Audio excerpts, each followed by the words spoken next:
అందరికీ నమస్కారం. సంక్రాంతి నోములు ఫ్రెండ్స్, ఈ సంవత్సరం సంక్రాంతి రోజు మధ్యాహ్నం 2:30 తర్వాత నోముకోవాలి. అందుకని సాయంత్రం నోముకునే నోములు ఎక్కువగా నోముకుంటున్నారు.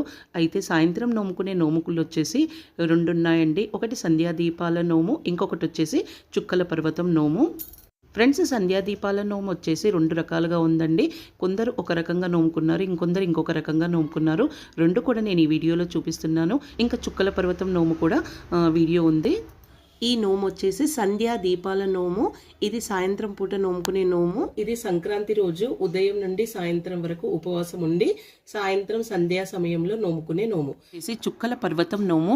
ఈ చుక్కల పర్వతం నోము సంక్రాంతి రోజు సాయంత్రం చుక్కలు వచ్చిన సమయానికి, అంటే చుక్కలను చూస్తూ నోముకోవాలట. దీనికోసమని 13 రాగి చెంబులు తీసుకున్నారు. వాటికి సున్నం రాసి అందులో నీళ్లు పోసి వాటిపైన దీపంతలు పెట్టి దీపాలు వెలిగించారు. ఇది జంట నోము.